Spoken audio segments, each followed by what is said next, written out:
Burns Brothers Memorials, Monuments, and Markers, 780.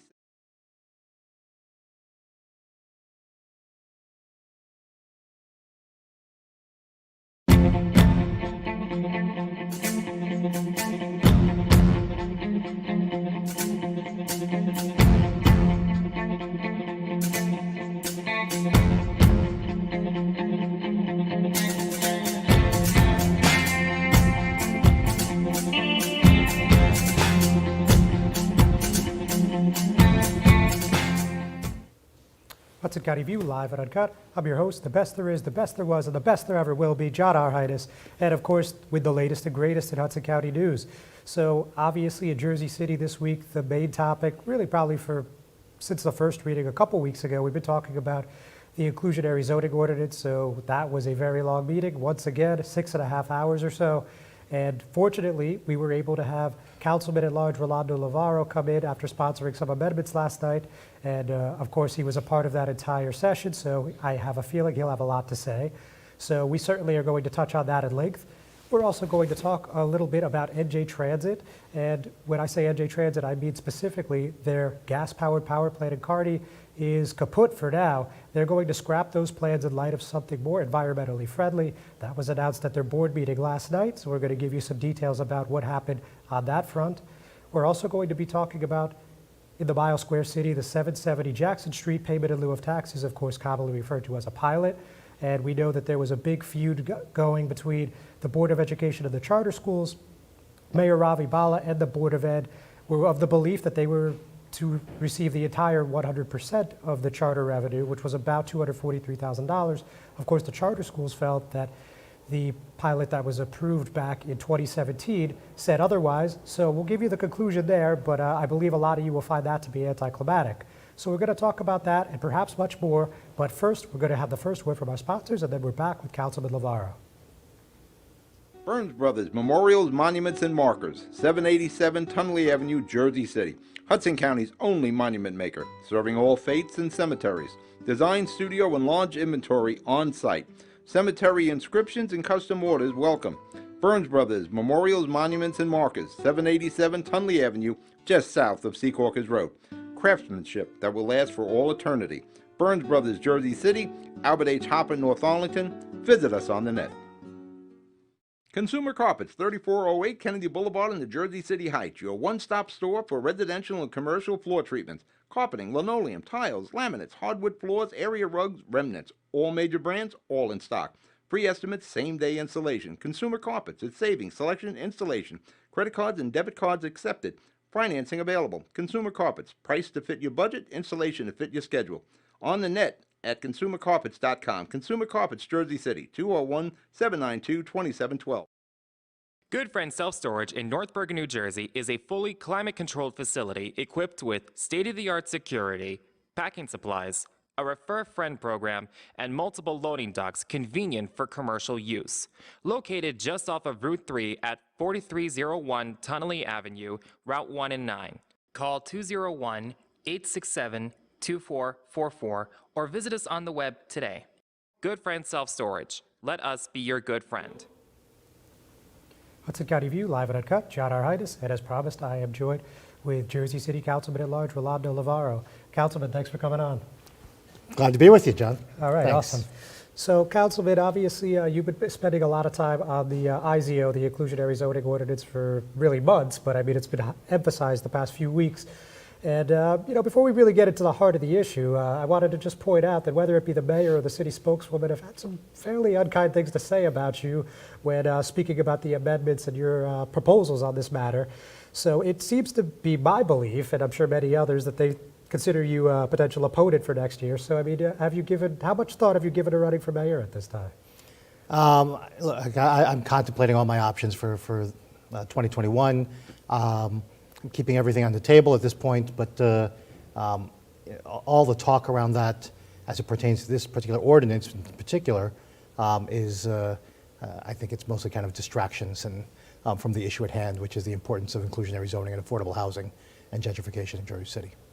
All right, so with that said, of course it's very early. I didn't expect you to show your hand just yet. But with that said, let's get to the actual heart of the matter. So You proposed at least a handful of amendments. Only one of them worked out in your favor. So just, if you could just give us a brief rundown of everything that was before the council, why you thought that these were necessary changes, and of course the end result, which was, the one amendment coming through and then the majority of the original proposal remaining the same. Yeah, so, I mean, in order to go through all the amendments, I just want to say that the ordinance itself that was proposed by Mayor Fulop and Council President Waterman, that was put forward, is nearly identical in many ways to what the mayor put forward going back to May 2019. People talk about that's when this whole process started, kind of so to speak. And while there were some changes, the biggest thing that stayed in place that made it just a weak, anemic ordinance, housing ordinance, was all of the buyout provisions. One of our speakers from Monarch Housing spoke about that an inclusionary zoning ordinance, Monarch Housing being affordable housing advocates and developers of affordable housing throughout the state. They talk about the idea that the goal is to, in fact, produce affordable housing, right? Inclusionary zoning. But in fact, the ordinance itself is just littered with language in the ordinance that just allows for developers to find other ways to do anything but affordable housing. So there's things like, instead of doing affordable housing, you could buy your way out of it and do a payment in lieu. As you talk about the tax abatements as well, it's a payment in lieu of affordable housing. Right. You'll be able to do off-site units, and you'll be able to do community benefits and provide all of those sort of things in lieu of doing on-site affordable housing.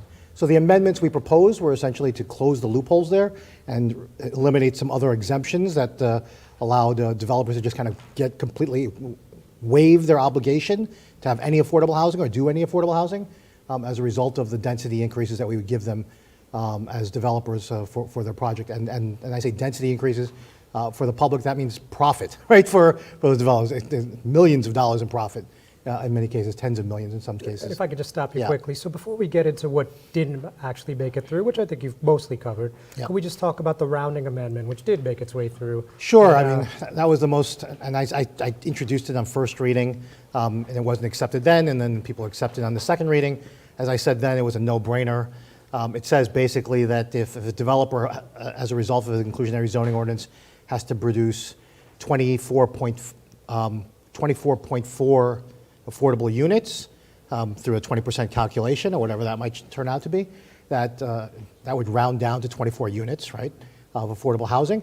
But instead of foregoing the 0.4 units, we would ask for the financial equivalent of 0.4 units, and that would go into our Affordable Housing Trust Fund, which is what that amendment did. As I said, it was rejected on first reading, and when I proposed it, it wasn't hard to figure out, and it was a no-brainer. Like if you really wanted to get maximum benefit for Jersey City, that was the way to do it. Sure. So anyway, like you were saying, Yep. all of these buyout provisions, as most people are calling it, did make their way through.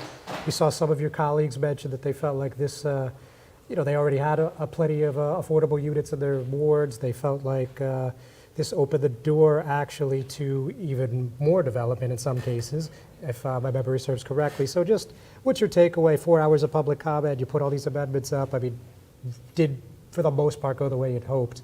What do you think about that, and what's next?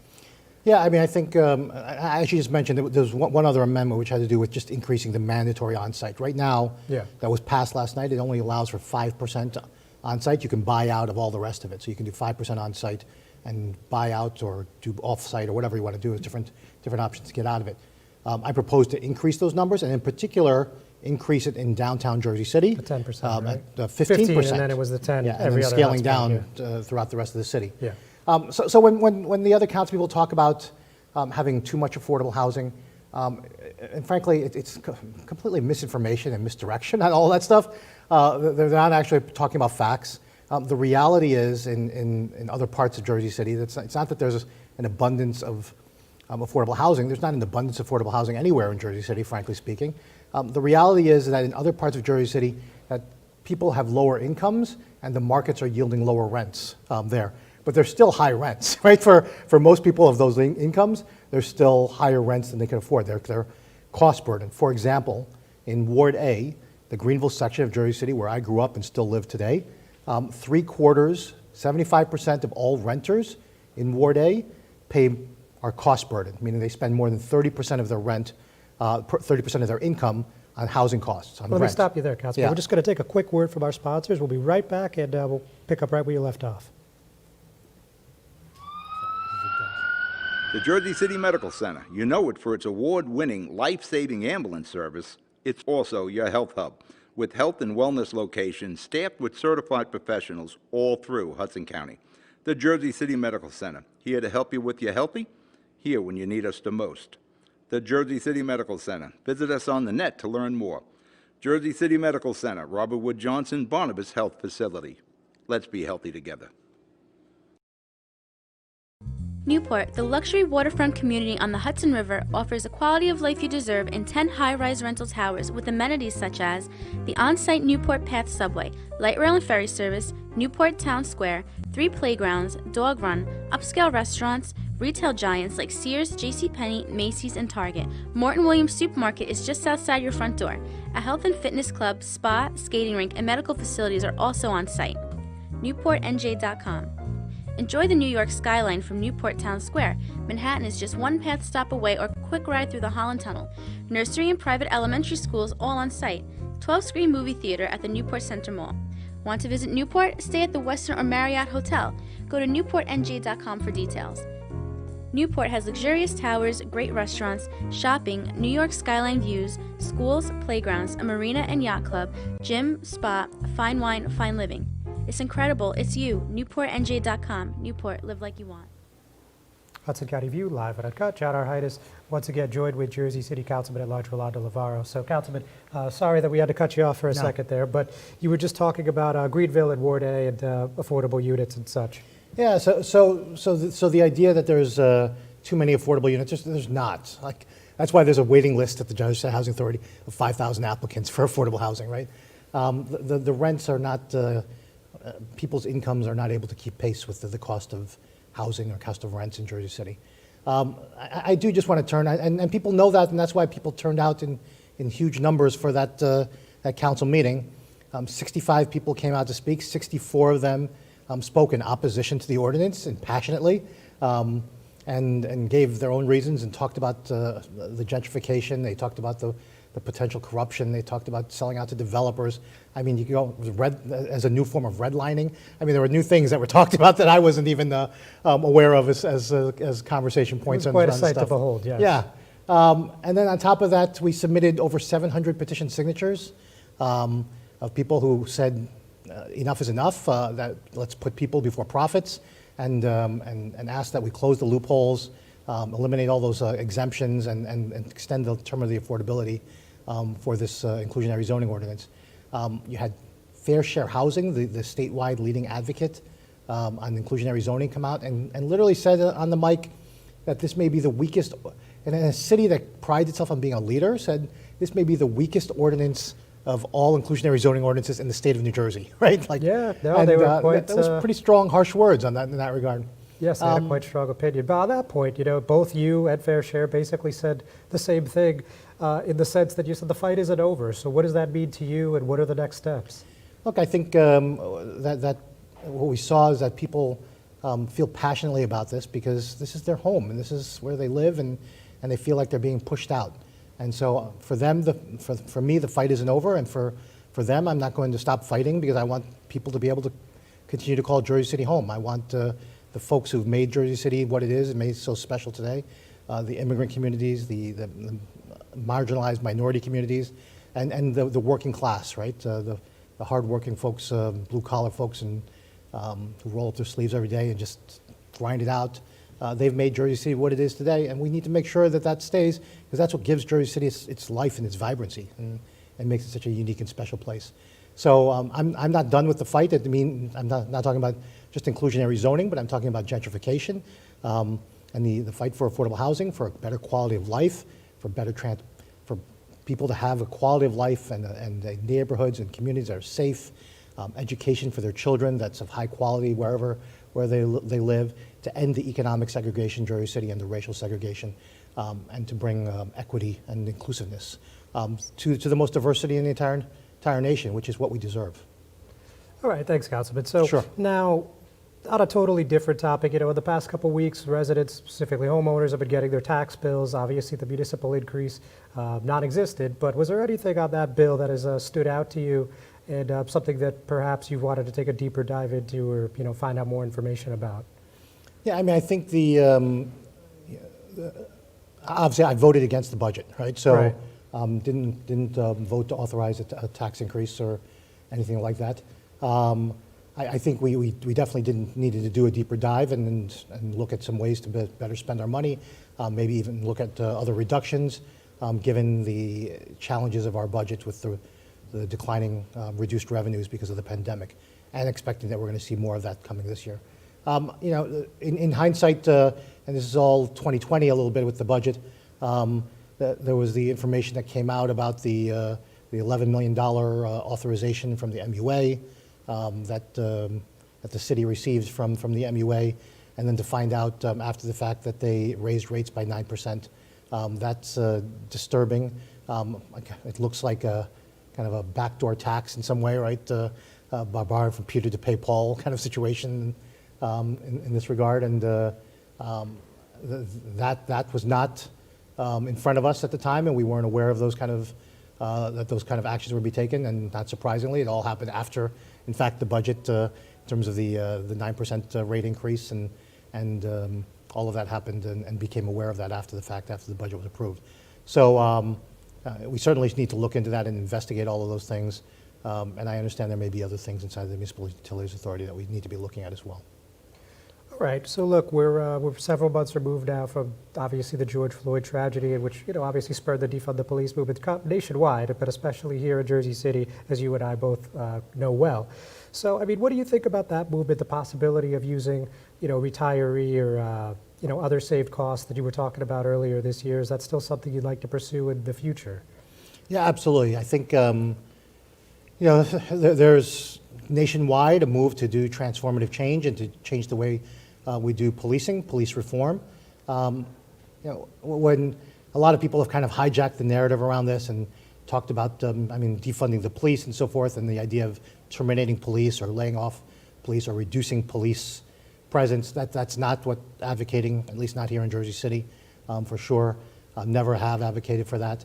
But I think we should look at our budgets and be able to figure out how we can reprioritize money, because we need to begin investing. And this is not actually anything new. It's something that I've talked about since I've been a long time in office at this point, which is the idea that you can't police yourself to necessarily safer communities.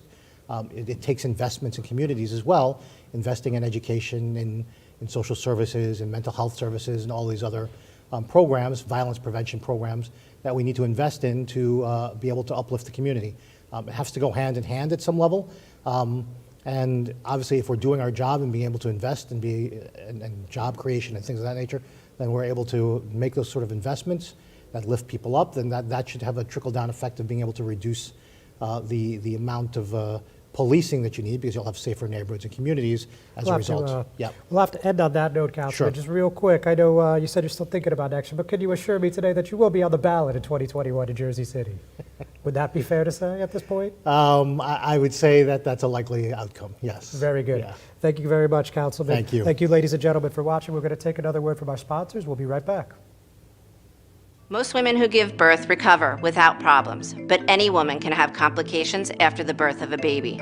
Learn the post-birth warning signs, such as fever, headache, chest pain, shortness of breath, increased bleeding, or thoughts of hurting yourself or someone else. Knowing these can save your life or the life of someone that you love. Trust your instincts. If you feel something is wrong, call and get evaluated by your healthcare provider. If your symptoms get worse or you do not hear back from your physician, call 911 or go to the nearest emergency room. RWJ Barnabas Health. Let's be healthy together.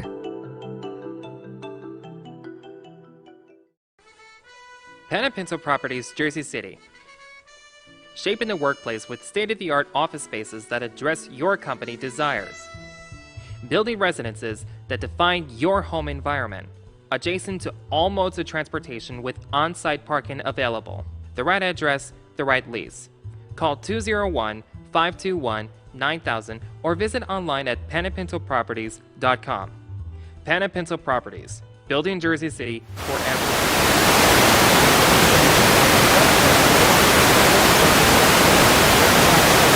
City I wanted to touch on before we call it a week, folks. So first of all, let's talk about Transit Grid, which was, of course, a gas-powered power plant that would have would have been built in Kearney. However, that has pumped the brakes. Last night, NJ Transit's board decided that they are no longer going to pursue this option and look for more environmentally friendly options, which is basically what I told you at the beginning of the program. So let me read you a couple things about our story from this morning. So at the board meeting last night, NJ Transit CEO Kevin Corbett said, "We're now in the process of reimagining this process to make it as environmentally friendly as possible." So after a unanimous vote by the board, they're now going to do a request for qualifications that is ultimately seeking to come up with a new, greener design, and that's expected to happen by November 25th, obviously just a little over a month away. And ultimately, they want this new developer to start moving by the end of 2022, which obviously gives them some time to play with. And this could create up to 4,200 jobs. So obviously that's an intriguing possibility. And now this is a big victory. You remember almost identical timing last year. We saw Governor Phil Murphy, North Bergen Mayor, and State Senator Nick Sacco talking about how the power plant in North Bergen was actually going to be put on hold, and obviously that project hasn't moved forward since. So, 12 months later, we're having a similar conversation. And just as we heard then, we're hearing from environmental activists basically celebrating this decision. So we heard from Food and Water Action Watch organizer Sam DeFalco, and he said the plan to build a massive fracked gas power plant in Kearney was a disaster for clean air and our climate. Communities across the state came together to tell Governor Murphy to find a better alternative, and yesterday's announcement shows that his administration is listening. And this was no small, it still is no small endeavor here. This is a $547 million project, again, Transit Grid. It's it would have been a 140 megawatt generator as part of their traction power system to provide electricity to Amtrak's Northeast Corridor. So, whether or not the cost goes up or down or how much it's going to power the corridor, of course, remains to be seen now that they're essentially going back to square one here. One of the first people to come out against the project, as he often does when it comes to environmentally friendly issues, was NJ Sierra Club Director Jeff Tittle. And the director said this is one of the most important changes the agency has ever made. They are now starting a process to look at alternatives to the fossil fuel plant that will include microgrids, renewable energy, and battery storage. New Jersey could be a national leader on using renewable energy battery storage to run its transit system. This cutting-edge technology would make the state a leader in green transportation. Now, this was something that you guys have heard about on and off probably for at least a year. As soon as the North Bergen plant finally was kaput, we started hearing about this probably just a month or two later, and the municipal governments here at Hudson County were not shy about expressing their opinion. Of course, the local Kearney Council, we also heard from Hoboken and Jersey City, and these are municipalities that all put resolutions opposing the gas-powered plant. We also more recently heard from Weehawken, Union City, North Bergen, which was just yesterday, and West New York, again, all putting up resolutions against this initial project. So where it goes from here, I guess we'll just have to wait and see for November 25th. But, an interesting development for sure, and a lot of green activists, a lot of environmentally friendly political leaders have been very, very enthusiastic to hear this news. So with that, we're going to take one more word from our sponsors, and we'll be right back. You know those times when you need to see the doctor, but you just can't get to the doctor? So where do you go? Go to the App Store, download the Telemed app from RWJ Barnabas Health, and you see the doctor right away. From any mobile device, whenever you want, wherever you are. Quality care, no appointment necessary. The doctor is online when you download the Telemed app. Don't you feel better already? RWJ Barnabas Health. Let's be healthy together. Stevens Jersey City Ford, located right off of NJ 440 North. Across the Hudson Mall is your one-stop for all your automotive needs. Check out Ford's latest models like the 2020 Ford Fusion with its stylish looks and hybrid options, or the unparalleled high-performance 2020 Ford Mustang. The 2020 Ford F-150 Raptor is ready for those rugged off-road terrains with trail control. Need a mid-sized truck for your towing and hauling? The 2020 Ford Ranger will deliver. The 2020 Ford Escape is a luxury SUV that was made for comfort and adventure on the go. Returning is Ford's legendary Bronco, which takes you back to the true meaning of off-roading. They are now available for pre-order in our showroom or on our website. Let us help you find your next vehicle. Stevens Jersey City Ford, 201-432-7272. Hudson County View, live and uncut. I'm your host, John R. Heinis. Now, speaking of Kearney, I also wanted to touch on something that I had mentioned yet today, and that was Kearney Mayor Al Santos telling residents that the second wave is here and urging caution as COVID cases are on the climb in his small West Hudson municipality. So he had a Facebook post yesterday that I believe was pretty strong, so I wanted to make sure you guys were aware of this if you hadn't seen it already. So that post said, the second wave is here. A month ago, our community had a 7-day average of 1 new COVID case a day, and now we're at a 7-day average of 12, with 24 new cases in Kearney yesterday and 153 in Hudson County. We can't succumb to corona fatigue. Wear masks, socially distance, even at family gatherings, and regularly wash your hands. Stay away from large gatherings.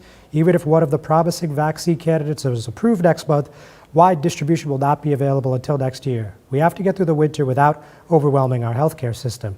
So there's more, but given we're short on time, I also wanted to tell you that with talk of the second wave, we've seen quite a few schools, at least 3 that I could tell you about in Hudson County, that have closed, switched to remote-only learning temporarily due to the fact of positive COVID tests. So let's talk briefly about Wallace School in Hoboken. We heard from Wallace School Principal Michael Shannon, and that was actually in an email to parents that was forwarded to me. And last evening, we learned that an individual at Wallace School is asymptomatic but has tested positive for COVID-19. We were notified that another individual tested positive this morning. And long story short, starting today, they switched to all remote learning, and that will be good through November, at least Monday, November 9th. Now, like I said, this is the 3rd school in Hudson County. We saw North Bergen High School and Memorial High School in West New York closed due to this virus. So we're going to see what can be done to try to alleviate the spread as cases continue to climb in recent weeks. Now, the thing that I mentioned at the top of the program was this pilot agreement that we've talked about for a few weeks now. So back in 2017, the Hoboken City Council approved a payment in lieu of taxes, again, a pilot, and it had $52 million in community givebacks from Bijou Properties, and that now has come to a point where revenues, about $243,000, would go to either the Board of Education itself, by itself, I should say, or it would go to the Board of Education and the 3 charter schools. But we saw Mayor Ravi Bala say a couple weeks ago that his belief, and he was on the council when this passed, his belief was that this was only for the Board of Education, the public schools. Now, we heard from 4th Ward Councilman Ruben Ramos, and he has been adamant that that's not the case, that when this was made, it had all stakeholders, which is all 4 school districts, in mind. And we also have heard from Dave Mello, who's a former councilman who was one of the co-sponsors of this resolution, and he said the same, that this was supposed to be for the 3 charters and for the Board of Education. And Councilman Ramos put up a resolution last night that would have allocated a small percentage to each charter school, with about 80% going towards the Board of Education. However, when it was all said and done, after over 3 hours of public comment, they ended up pulling the measure, and there's going to be a committee that decides on what happens next on this fairly important decision for the Hoboken education system. So I don't know where this is going to go, but we are certainly going to keep you posted, and we're going to keep a close eye on it. We're going to tell you all about who's on this committee, when they're meeting, and when the council will be voting again. I don't imagine that would be any sooner than next month, but certainly this is something that we're going to keep a close eye on. With that, ladies and gentlemen, thanks so much for joining us as always.